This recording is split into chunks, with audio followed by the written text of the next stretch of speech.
Escape from Tarkov is my favorite game of all time. For me, and I imagine many other people in the player base, it's less of a game and more of a collective experience. Tarkov is confusing, punishing, and brutal from an outside glance. To the experienced, Tarkov is engaging, rewarding, and to some, a masterpiece.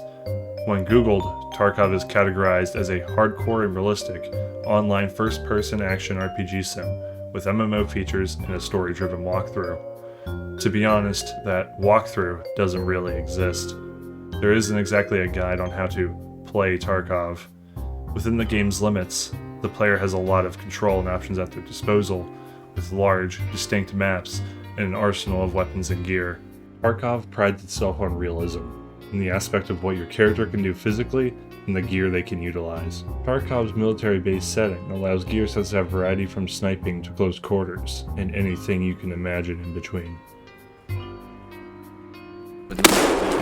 Got one. Nice. And all of the player's progress wipes regularly.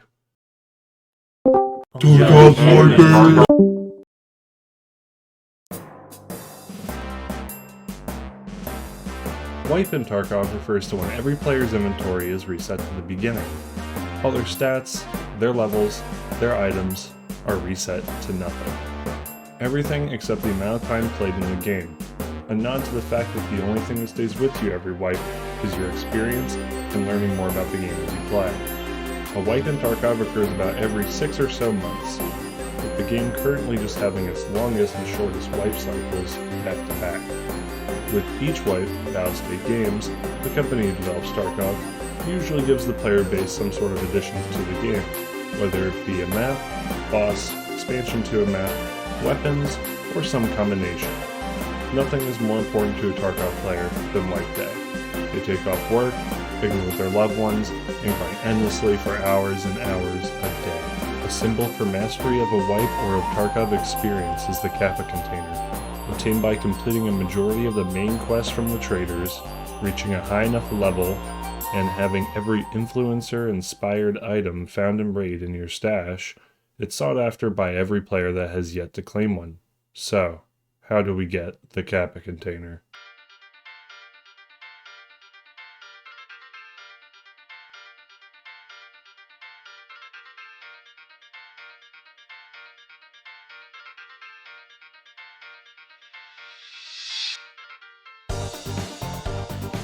Quests are given by the traders to either go to specific locations and perform an action, eliminate enemies, or obtain and turn specific items that they desire, or a combination of these qualities.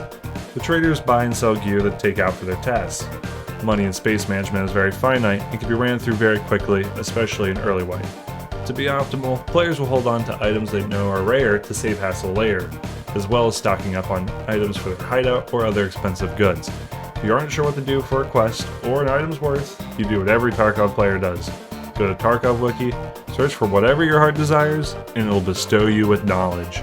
A lot of Tarkov is this on-the-spot learned knowledge that sticks with you with enough beat and practice. With enough questing and leveling, eventually you'll reach a high enough level to use the flea market, which is a direct supply and demand economy with all the players, with some listing exceptions. Everything has to be found in raid and the restrictions are mainly on gear. Gear has a direct relationship with quests in Tarkov, where you can get better and cheaper gear for completing quests, and some rewards have items that are now found in raid only.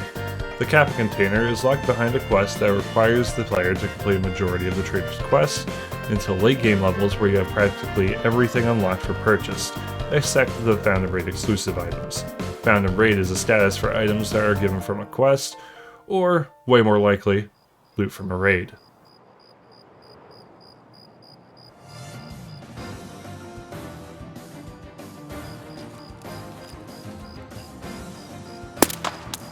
Oh, that guy's mad.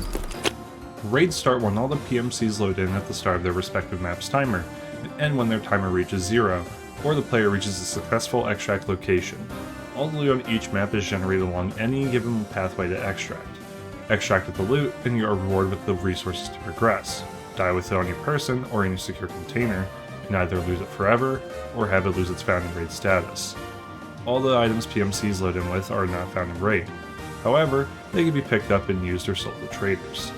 PMCs have the option of bringing whatever gear they want or need to bring for quests. Using bigger gear is incentivized to reap bigger rewards, but also grants a greater expense to the player if lost. Tarkov has 9 maps, all with their own extracts, layouts, and hotspots. Pestily, one of the biggest Escape from Tarkov influencers, has content that lays out all the maps and has made an encyclopedia of Tarkov knowledge helpful for beginners. If you're interested in getting more into the nitty-gritty of Tarkov, I highly recommend checking out his content or any other beginner-friendly influencers, as Tarkov has a huge learning curve. All the knowledge we need for right now is that you spawn somewhere random, and that your extract typically has you in the path of enemies. If you get there before 7 minutes, without enough experience from kills or looting, you will not have survived, and will not be rewarded with bound raid status. As a PMC, players enter with whatever gear of their choosing, and are able to progress in any quest. As a player scav, players load with randomly generated loot, and spawn later in a raid, usually after PMC carnage, but before everyone leaves. Player scavs do not draw aggression by any AI scavs, but they do with raiders and boss AI, who have better gear and spawn under certain conditions or chances. If a player scav kills another scav, AI or not, there are penalties, and your scav could be rendered unusable if done enough. The scav is designed to help the player get something, anything, if they are at their lowest. The PMC is designed to pave the way of progress with whatever tools you brought, progress towards Kappa, by positioning, eliminating enemies, and extracting with the loot secured.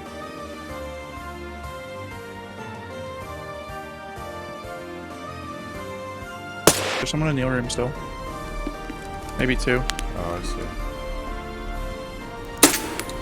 Drop him.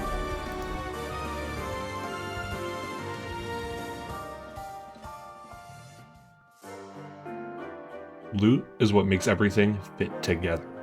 Loot creates Tarkov into a masterpiece and an experience, by making the times you succeeded into stories and memories that stick with you.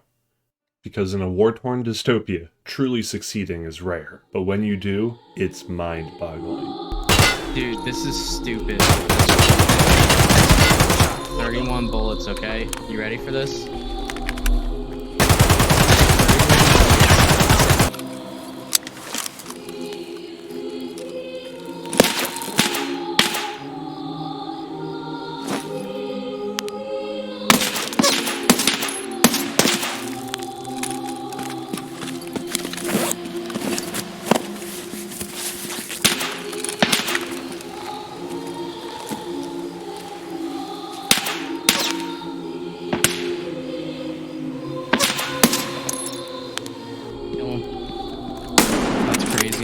Quick scope though.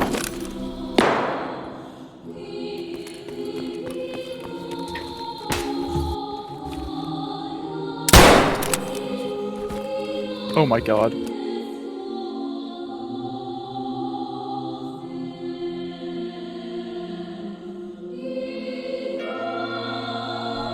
Hey man. Man's here already. Are you outside? No, that's them, kill him. Drop 2. Running and jumping.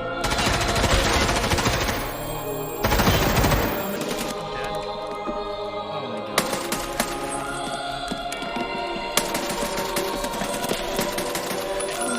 Drop 2. Dead. Killed 1. There's 3. There's 4!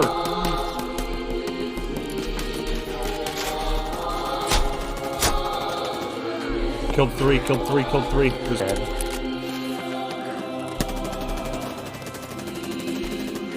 Killed 4.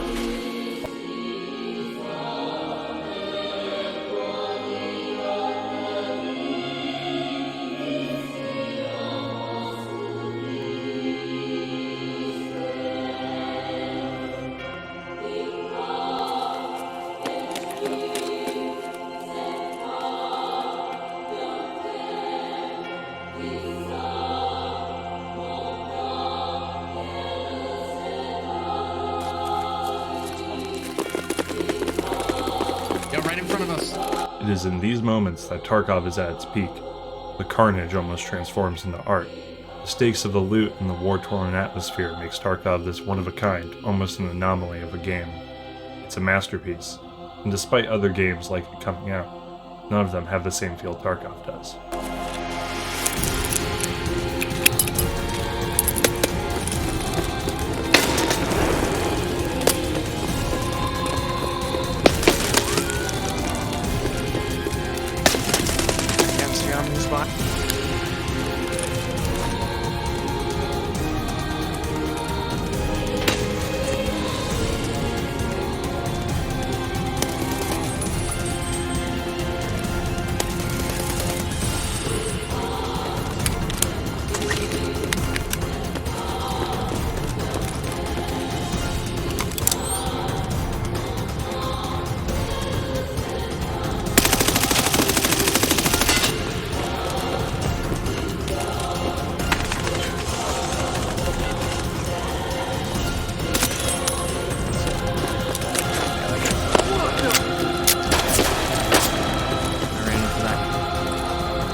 There's like a little alleyway right there. Just keep running through that.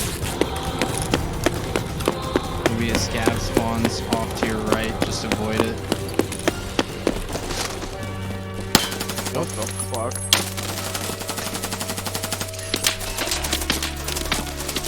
Wow. Tarkov is a big part of my life.